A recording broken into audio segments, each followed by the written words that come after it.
Welcome to Miami and Soccerex. How has your day been here?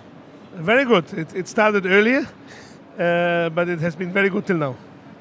Now, of course, this particular conference touches upon football in America in the build-up to the 2026 World Cup. How important is it for Leverkusen as a brand to expand in America? It's very important for us. It's very important not only for us, for the Bundesliga as a whole. I think that we are one of the leagues with the most supporters attending the stadiums after NFL, I think, number 2. And therefore, for the whole Bundesliga and for Leverkusen as well, it's important to be in the place where the World Cup will be, in a big country with increasing interest for soccer. And therefore, we are here. We were already here last year opening the stadium on San Luis City.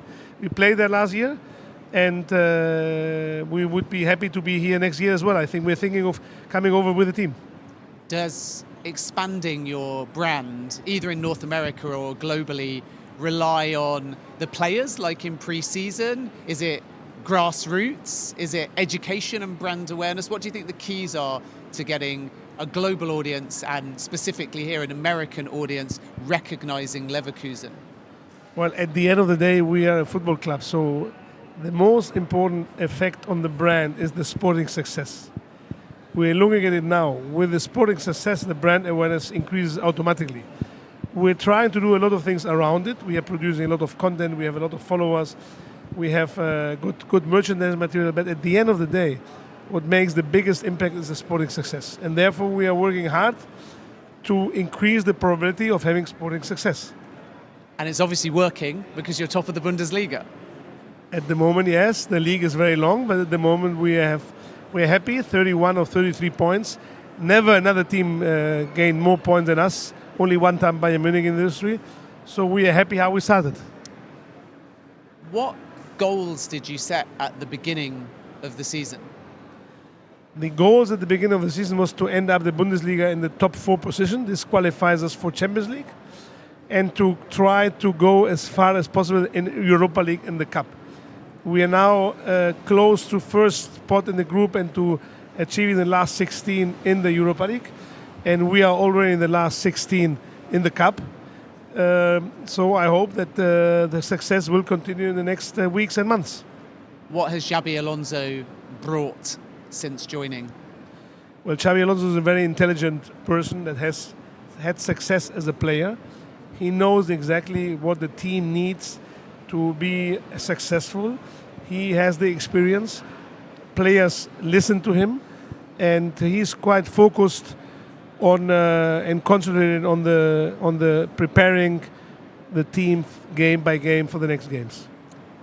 And do you think that a coach like that is part of a more modern football breed? It feels like when clubs now look for a manager, they don't always need experience, but they need the right personality and also strategic fit. And younger coaches like Alonso, Roberto De Zerbi at Brighton, they're a different breed of coach. Would you agree? Well, I think that the personality of a coach or of a manager or in any position is always very, very important. I'm already a little bit older, 59, but I remember in my starting with Bertelsmann that I had the opportunity to be a general manager already in the young ages. So I think in football, a young coach, if he has the experience as a player and the experience in the football and the personality, the experience as a coach will come over time, but it's not as needed as perhaps before. I think that nowadays we have new generations as players, so a young coach can as well perhaps connect better with the young generation of players that we have. How do you ensure when you succeed as a club and grow, because everyone is in the shop window, that you keep hold of your assets, your stars? Well, I think that success keeps the stars and the assets as well. If we play Champions League next year, if we are successful, the probability of keeping the stars and the assets is higher. Have a good team spirit, like they enjoy being together, they enjoy playing together. They are well. They feel in a good club. The club is important, and we know that we will not be able to keep all of them, and we need to perhaps sell one player each year in order to bring new players as well. But our objective is to keep as many as we can. Talk to me a little bit about the culture at the club as well. I'm told, for example, Granit Xhaka joined and there were tears of joy shed because he was so impressed being able to walk into that dressing room, walk into that training facility. Give me some insight into the culture of the football club. It looks very united. Yes, I mean, with Granit Xhaka, we were already speaking or trying to work it out since March. It was a long fight as well with Arsenal to be able to bring him to Leverkusen. We knew that he was willing to change, willing to come to us, willing to come to Xabi Alonso as a coach, to us as a club, Leverkusen. And we are a very family, we are a big family. You know, we have small distances in the stadium, in the training ground, training facilities, small distances. It's like a big family living and working together. And you must be delighted with the form of Grimaldo as well. Yes, Grimaldo, we had already many years ago, we wanted to get him from Benfica. It was very expensive.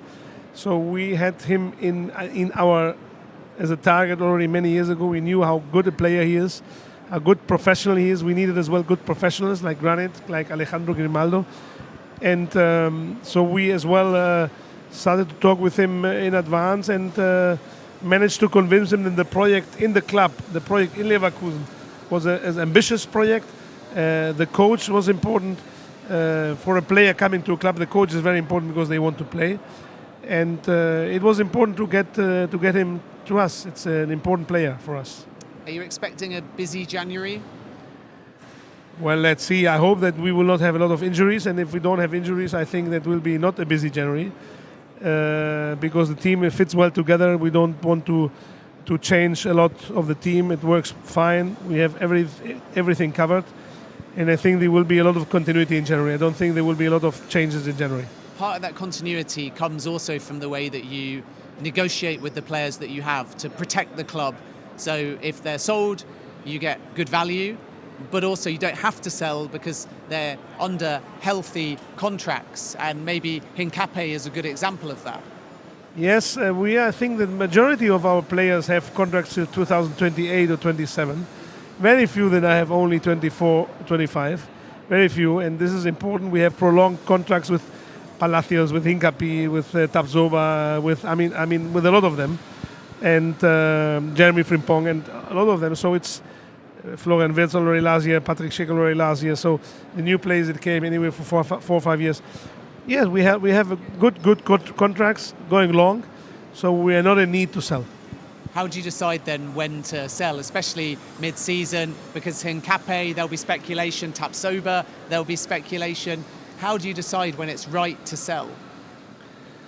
Well, it's a little bit of a discussion as well with the player. I mean, Moussa Diaby was already 4 years with us, so he really was. We already prolonged once. He was really wanted to do the next step, and we needed to sell one player in order to be able to invest in new players.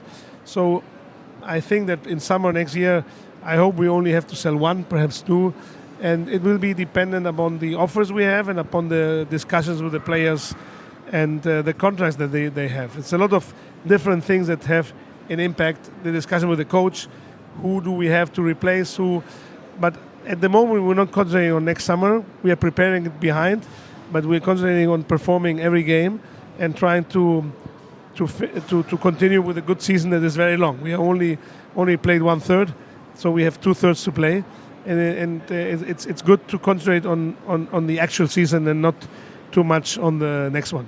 And obviously Alonso might be in demand as well. Is there any truth that there's this clause that allows him to leave for one of his former clubs? No, but you don't need a clause. We have a very good relation with Xavi, and he knows that we are a serious club. And at the end of the day, it's we are not going to force someone to stay if he doesn't want to stay. We want him to feel so happy and so good with us that he really only wants to stay. And this is our objective. But there's nothing actually on paper.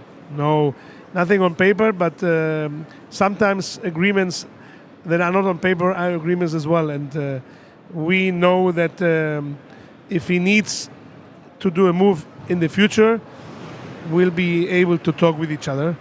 and I hope we will not need to do this, and because he will stay and be happy in Leverkusen. And just finally, your thoughts ahead of the festive period and the second half of the season. You've already said that qualifying for the Champions League is the goal, but will there come a point halfway, 2/3 through the season, where you start to adjust that goal to win a championship? Well, I quote the coach, Xabi Alonso. He said, if in April we are still up there, then we will think about what to achieve.